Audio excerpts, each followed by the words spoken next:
Right, so I've got a system of linear equations and I'm being asked to solve it using the Gauss Jordan elimination method.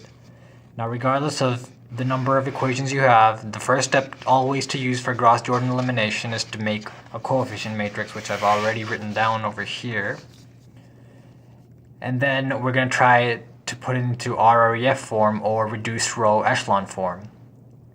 Recall that reduced row echelon form can be achieved through literally any transformation you apply as long as you're following the correct rules of RREF.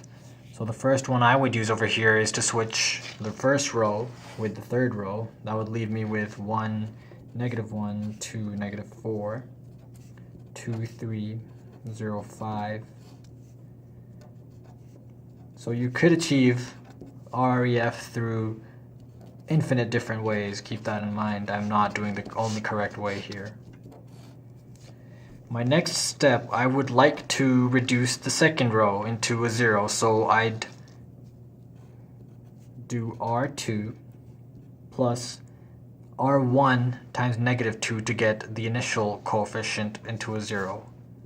So I have -2 R1, and I can apply another transformation to save space on my paper, which could be R3 plus -R8 1.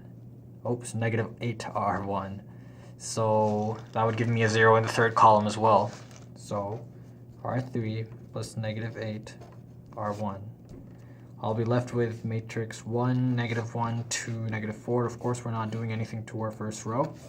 And the second one, -2 multiplied by the first row, added on to the second row. We're left with 0, 5, -4, so 5, -4, and then -4 by 2 plus 5, we have 13, and another -5, because 5 and 5, 10, -5. And our third row would be 0, of course, 15, -12, and so -8, 36, so -30, oops, positive 39, minus 25 and 5, 15, right there. The hardest part really in getting an RREF form is these little calculations. Got to be extra careful.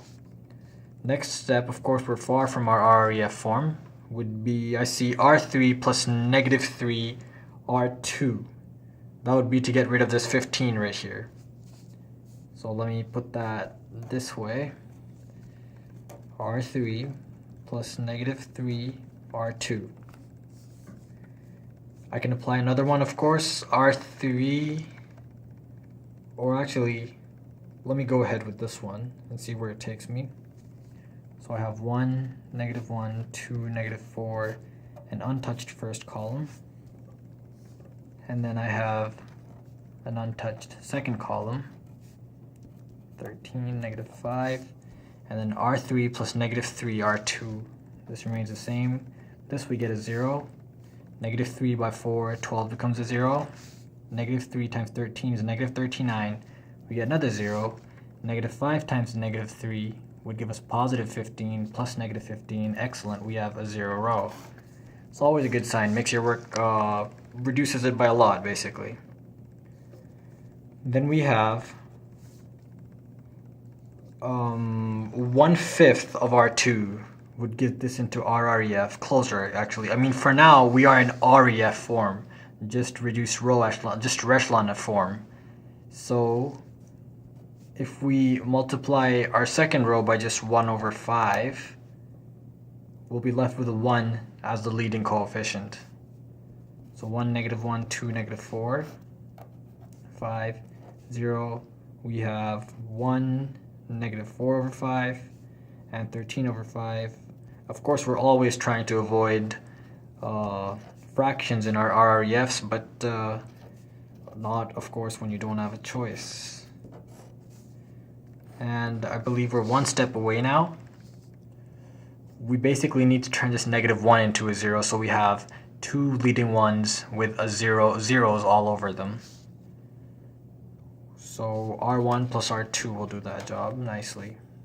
1, -1, 2, -4. Oops. Wow, I was thinking R2 plus R1. So 1, 0, negative 4 over 5, 2 plus that, I think that's 6 over 5, yeah. And now 13 over 5 plus negative 4. 13 over 5 plus negative 4. I'm going to cheat on my calculator, so I get negative 7 over 5. And then 5 negative 1 would give me 4. And the second row remains exactly the same. 13 over 5, negative 4 over 5. I have 1, I have 0. And the last row, is all zeros. There is our RREF form.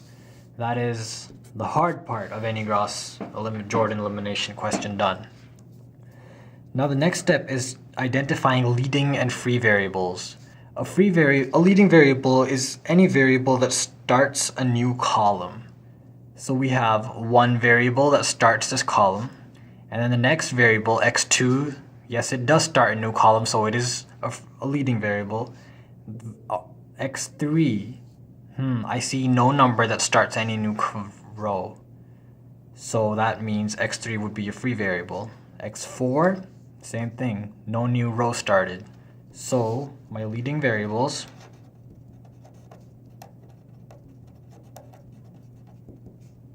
are x1 and x2. My free variables would be x3 and x4.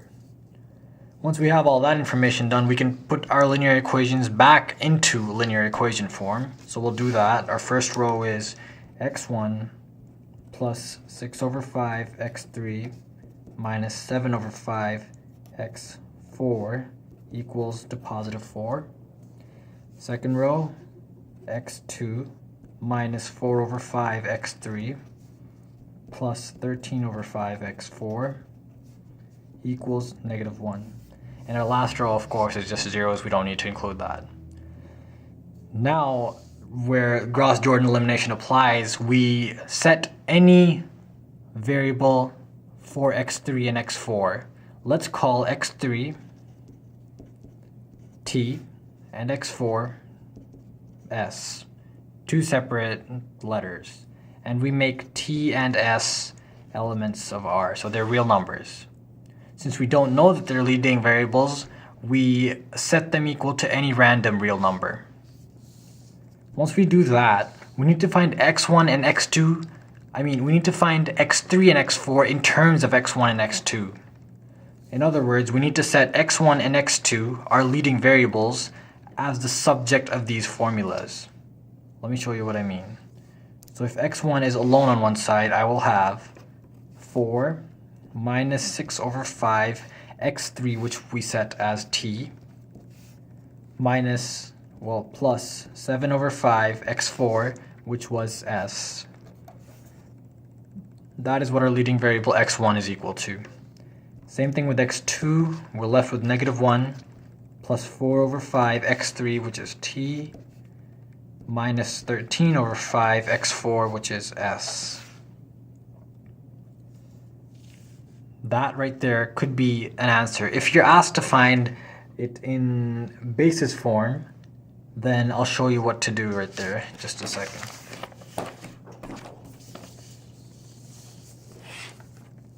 So quite often you're asked to find a general solution. In that case, you need to take your set variables for your free variables and have them span any vector space. So in other words, we're going to have x1, x2, x3, x4 equal to all the variables, all the numbers we see for them. So x1 we know has positive, the only constant of 4. x2 has a constant of negative 1. x3 has a constant of 0, we know that. x4 has a constant of 0. That is all the constants set for every variable. Now we go on to all the t's that every variable has. We know x1 has negative 6 over 5 t's. x2 has 4 over 5 t's.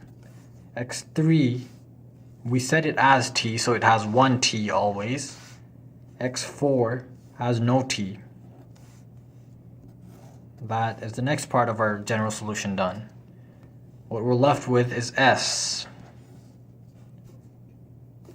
x1 has 7 over 5 s's. x2 has negative 13 over 5 s. x3 has 0 s. And x4 will have 1 s. That would be the general solution and our answer solved in Gauss Jordan elimination.